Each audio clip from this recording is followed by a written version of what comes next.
Entonces, ¿se ha democratizado? Sí. Pero claro, triunfas cada vez en un nicho que cada vez es más pequeño y que el círculo de gente a la que le gusta es más pequeño también. Empieza Cofounders. En el año 97, Sting, el cantante, Sí. se cansó de Nueva York y se compró un palacio en la Toscana, Italia. Propio de Sting.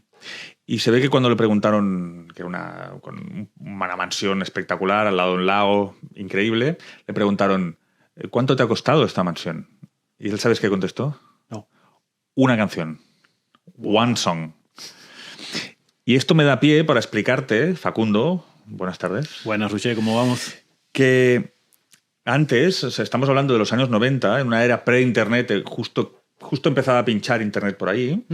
Ser una persona tan famosa como Sting o con tanto alcance como Sting era casi imposible. Era una pirámide solamente al alcance de muy pocos elegidos, ¿no?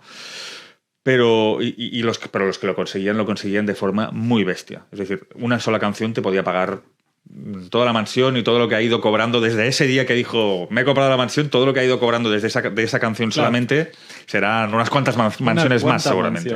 ¿Verdad? Entonces, esto es lo que pasaba en la era pre-internet. Sí. Pero ha habido un concepto que le llamamos la democratización, ¿no?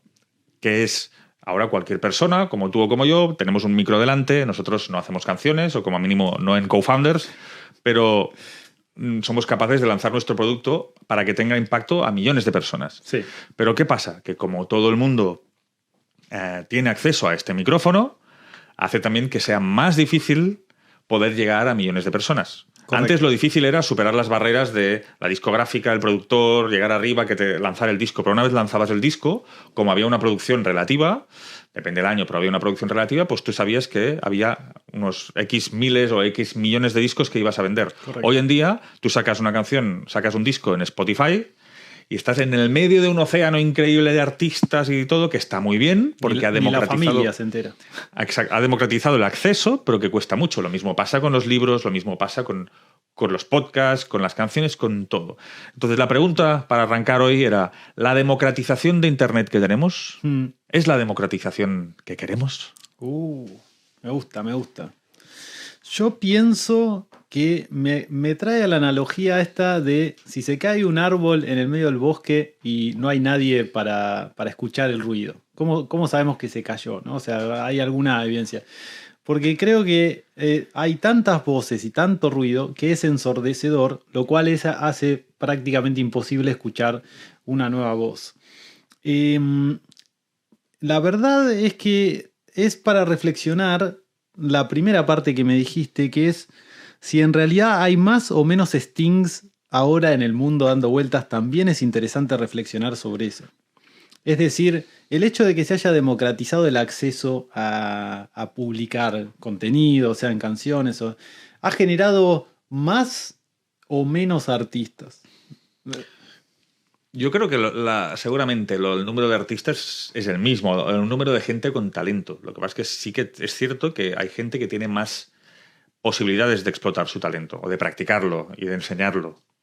Lo que pasa es que, claro, el principal problema que tenemos como productores, como creadores de contenido, de arte, de música, de lo que sea, es el ruido que tenemos alrededor. Sí. Hay un montón de ruido que es con el que tienes que competir. Entonces, para mí, yo creo que sigue habiendo la misma gente con talento. Esto no ha cambiado. ¿O lo ves diferente tú? Yo lo veo un poco diferente. Te invito a reflexionar de esta manera. Yo creo que lo que ha ido pasando con el paso de los años, particularmente acelerado del 2000 hacia aquí, es que la longitud, es decir, la duración del contenido se ha reducido significativamente para dar espacio a muchos más artistas de los que había antes. ¿Qué te quiero decir con esto? Antes, en los 70, por ahí, tenías que hacer un disco entero para poder publicarlo, ¿sí? O sea, un disco que duraba una hora o lo que sea. Ya después pasamos a que, o sea, te puedes hacer famoso con una sola canción. En los 2000 principios. Y después ya pasamos ahora que puedes hacer un video de 15 segundos en TikTok y volverte famoso.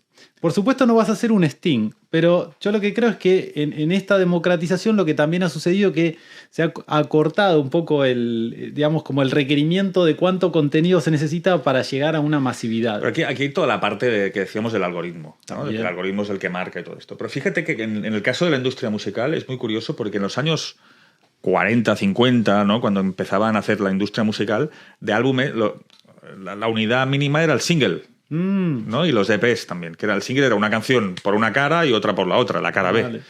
El álbum era una colección de singles, por eso se llamaba álbum, porque era como yo tenía varios singles, pues los meto en un álbum. No fue hasta la década de los 60, con los Beatles por en medio y tal, que la entidad álbum empezó a tener como un valor por sí misma. Ah, mira, desconocida. Entonces, ahora es como que vamos otra vez a la inversa, ¿no? Porque el álbum se ha ido desmantelando, cada vez tiene menos sentido un álbum, porque el medio de distribución, no porque no tenga sentido a nivel artístico, para mí lo tiene todo, porque te refleja el momento de un artista, un concepto, lo que sea, si ellos quieren. Pero a nivel de distribución ya no es tan importante, porque la gente no escucha músicas en álbum, escucha una playlist pues, de lo que más te gusta. Pero hemos como vuelto otra vez a los orígenes, ¿no? De que la canción al final vuelve a ser la unidad mínima de lo que te gusta, lo que no te gusta, lo que sea.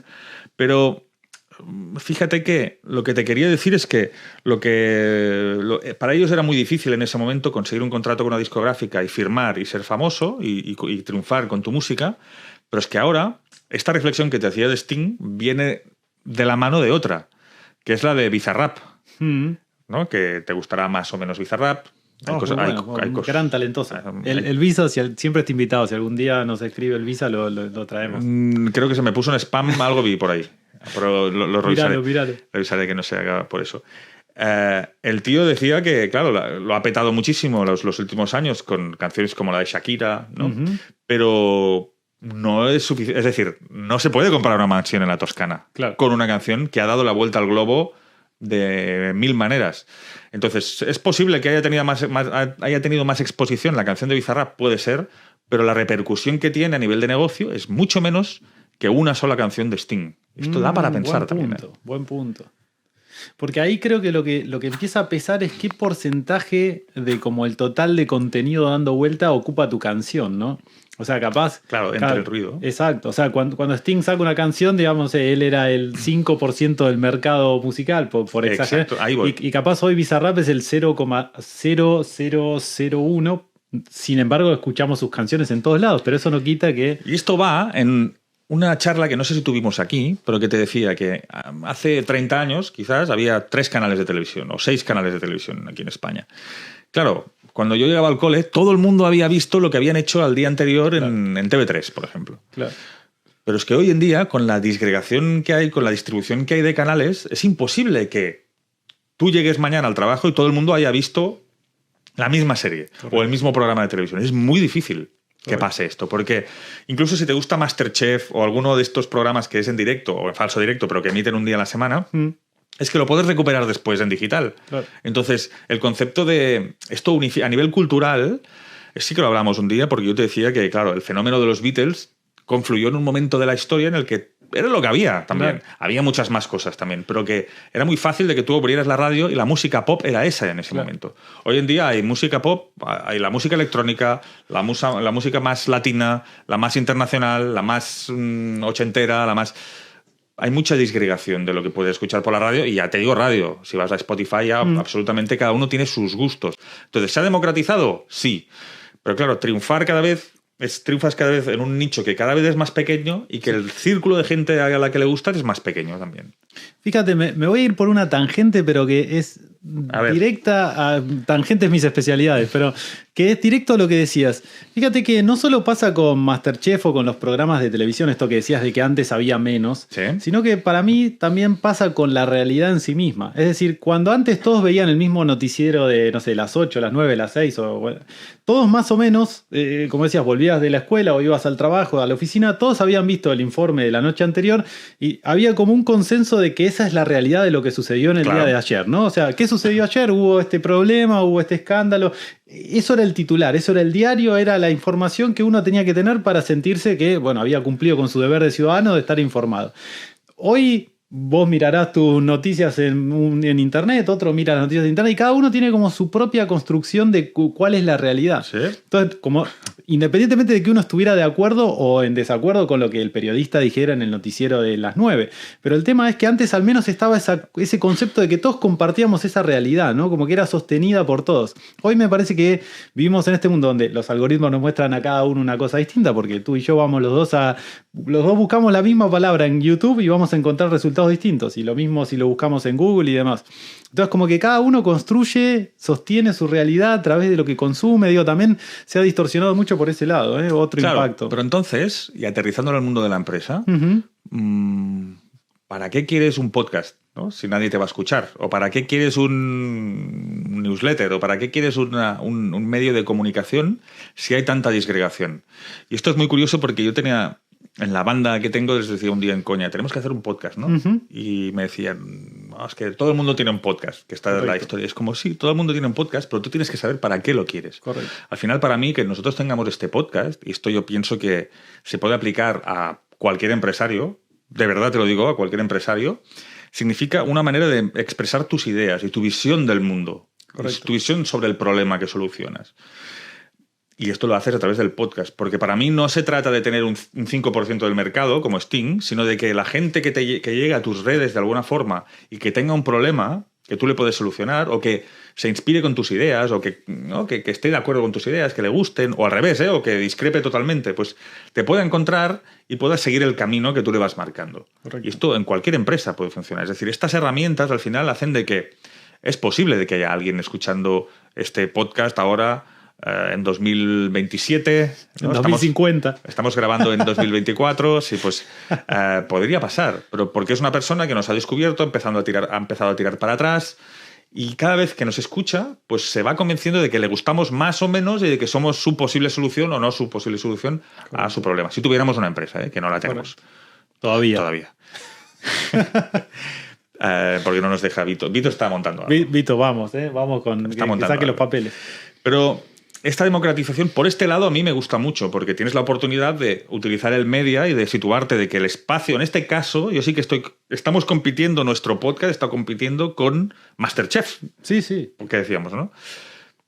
Con intenciones diferentes. Pero lo que sí que es difícil cada vez es más difícil es encontrar un producto mainstream. Pero es que esto les pasa a la gente. El otro día veía el programa de Mercedes Milá en TV1. Bueno, es que ella también está en TV1, pero es que competir antes, hace 30 años, 40 años, todo el mundo veía TV1. Hoy en día ya no. Es uno más en todas las posibilidades que tienes de ocio. Que es un programa que está muy bien, por cierto, ¿eh? Pero que tú puedes competir, nosotros desde aquí podemos competir por la atención de la misma gente que está viendo este programa. Y esto es lo que yo pienso que es bueno de la democratización. Pero la cara oculta, que es lo que te quería decir antes, es que la democratización se parece como, pues claro, yo puedo ahora hacerme el rey del mundo con esto. Sí que puedes, pero es mucho más difícil que antes. Mucho más difícil, sí. Es más accesible, es más sencillo, pero es más difícil. Yo creo que es un poco parecido a decir, en la época que se discutía si uno tendría que tener una página web. Te lo voy a llevar a ese extremo, ¿no? Y yo recuerdo, soy lo suficientemente viejo ya para recordar en los momentos en los que uno hacía página web de joven, por ahí se las vendía a alguna empresa de colegas, y que la gente decía, las empresas decían, pero ¿para qué yo voy a tener una página web? Sí, o sea, pero escúchame, si a mí me compra, yo fabrico cualquier cosa, fabrico monitores, me compra la gente, ¿para qué voy a tener una página web? ¿Quién me va a encontrar si no me conoce nadie? Resulta que ahora, si yo pregunto, no, pero hay que tener una página web, y si alguien dijese lo contrario, me dirían, pero que está loco, ¿cómo no vas a tener una página web? Mirá si alguien en China te quiere comprar. Entonces, lo que hay que ver es que es verdad, hay un montón de gente haciéndolo, es verdad que también hay con un cierto talento, digamos, se puede hacerlo crecer. Pero lo que creo es que lo más importante es lo que vos decías, que al final del día tiene que ver con desarrollar una voz propia y tratar de canalizar un mensaje que uno quiere dar, que para alguna gente será bueno, para otra gente será malo, para alguna gente le servirá, a otra gente no le servirá. Pero vivimos en un mundo en donde esta democratización de alguna forma, sobre todo para mí a las empresas y a las organizaciones, los obliga a exponerse y a decir, ¿por qué estaría mal que Nike tuviera un podcast donde entrevista a sus atletas y cuentan sus experiencias no me parece que va a ser un éxito? Pues no lo sé, capaz que no, pero hay un hacia la marca. Está comunicando con su voz. Correcto. Está explicando las ideas y comunicando Correcto. los valores de marca. Correcto. Y esto lo veo imprescindible en muchos tipos de empresa. Yo creo que casi cualquier tipo de empresa. Sí. Porque al final es una manera de explicar y de que tú cuando quieres contratar un servicio, B2B, B2C obviamente, pero B2B ya, estamos hablando de empresa a empresa, y tienes varios presupuestos de la solución, al final lo que te hace decantar muchas veces por una empresa o por la otra, la mayoría de veces no es el precio. No. Hay muchas otras cosas. Si tener un canal de comunicación como un podcast o como un canal en YouTube o lo que sea, lo que te da es, te aumenta la autoridad, la prueba social, una serie de factores de persuasión que hemos hablado alguna vez también, que al final es lo que te hace decantarte para una opción o por la otra. Sí. Por lo tanto, iniciar un podcast como empresa, o sea, utilizar estas herramientas que antes eran no solamente lo puede hacer Sting, hacerlo como compañía, empieza a ser una pieza fundamental en cualquier empresa. Y te digo, idea de negocio en vivo. O sea, nosotros nos podemos poner a facilitarle a los empresarios que vengan acá al programa y que cuenten su visión, y si después les gusta que se hagan su propio podcast. Absolutamente. Pero creo que tiene que ver con esto, ¿no? Para mí la mejor reflexión es compararlo con lo de necesito tener una página web. Bueno, sí. Lo mismo que necesito tener una presencia en las redes sociales. Sí, claro que sí. Pero es una manera de comunicar tus ideas. Exactamente. Y que en una fase gratuita, diríamos, o de que fuera antes de la pasarela de pago, el tema de explicar tus ideas, de cómo ves la educación, de cómo ves el sector productivo en el que estás, de cómo ves la industria, de cómo ves el sector en el que estés. Se puede hacer en cualquier industria. Es así, funciona. La gente te localizará, te escuchará tus ideas y después le puedes ir dando miguitas de pan para que sepa qué es lo que tiene que hacer a continuación. Correcto. Y decir que, por ejemplo, yo recuerdo casos muy puntuales. El muchacho de La Sirena, cuyo nombre no recuerdo, el dueño de La Sirena. José Elías, ¿no? José, que tiene una presencia online bastante intensa y demás, Sí. que aparece en distintos podcasts y demás. Yo no lo conocía. La Sirena he comprado alguna vez, pero digo, no soy un habitué. Y sin embargo, después de escucharlo hablar, dije, wow, no te digo que ahora voy a comprar más seguido a La Sirena, pero como que me hizo respetar más La Sirena, claro, como espacio. Porque dije, esto es lo que piensa la persona que está detrás de este negocio. En algunas cosas estoy muy de acuerdo. Digo, wow, interesante. Y si las otras marcas pudieran hacer lo mismo, yo no creo que él lo haga para aumentar las ventas de La Sirena, pero el resultado me parece que puede ser positivo. Es buenísimo, porque su marca personal precede a las empresas en las que él participa o tiene o ha adquirido lo que sea, o ha fundado. Para mí es el juego de los días en los que estamos y se trata de esto. O sea, sí. Por eso te decía que la democratización es la que queremos. Por un lado sí, por el otro no. Claro, sí. Si tú quieres ser un cantante y ser el número uno, si quieres ser los nuevos Beatles, no estás a tiempo. Yo creo, no existe esto. Porque casos tan mainstream no existen hoy en día. Es muy difícil. Es muy difícil, sí, yo pienso que es muy difícil. Pienso que igual para el tema de la música y demás, hoy por lo menos creo que están dadas las condiciones para que si una persona tiene talento o tiene un proyecto interesante, sin necesidad de pasar por una compañía o disquera como Sony, como Warner y demás, al menos tiene una posibilidad de ser encontrado. Esto era imposible antes. Sí. Un montón de talento habrá muerto tocando en bares de mala muerte de Londres. Hoy al menos esa gente puede subir esos videos a YouTube y tener una chance mayor. Lo otro que me hace reflexionar esto que decías de las empresas y por ahí para llevarlo al ámbito empresarial es que tener una voz no es, o sea, lo que tiene de maravilloso esta democratización no es solamente el entregar información hacia el espectador o hacia el que escucha. Yo creo que lo maravilloso de este proceso democrático es también el feedback que uno recibe mediante lo que pueden ser comentarios o que la gente... Porque al final la gente quiere conectar con una persona, no solo con una marca. Está claro. Y entonces, si uno puede salir ahí y ser esa persona, pues va a recibir feedback que también va a ayudar a la empresa o a la compañía. Y me parece que lo que estamos viendo es mucha esta transformación de las empresas empezando a entender el valor de las personas. Ya no es solamente el logo Nike, el logo de Coca-Cola, el logo que está muy bien, muy valioso. Pero también es valioso tener un CEO o una persona que sale ahí, que da la cara, que está preocupado por las causas que esté preocupado. O sea, eso tiene un valor, me parece. Exacto. Pues ahí estamos. Pues excelente. En la lucha de la democratización y de superar al ruido para hacernos escuchar. Entonces, si te gusta el contenido de Co-Founders, eso, ¿qué tienes que hacer? Dale like, suscribite, ¿no? Exacto, lo de siempre. Suscribite, dale like, deja un comentario. Si llegaste hasta acá, si ya escuchaste hasta acá, le podemos pedir a la gente que por lo menos deje un comentario. Sí, porque si no, Pito Coleones sabe quién eres. No te obligo a suscribirte, pero si llegaste hasta acá, si estás escuchando este mensaje, por lo menos deja un comentario que diga hola. Claro. Hola algoritmo, ¿no? Que nos Hola, ayuda. Vito. Hola Vito. Un saludo para Vito. Exacto. Pues un saludo para ti también, Facundo, Espectacular, y Roger, nos un vemos gusto. en el próximo capítulo. Nos vemos en el próximo.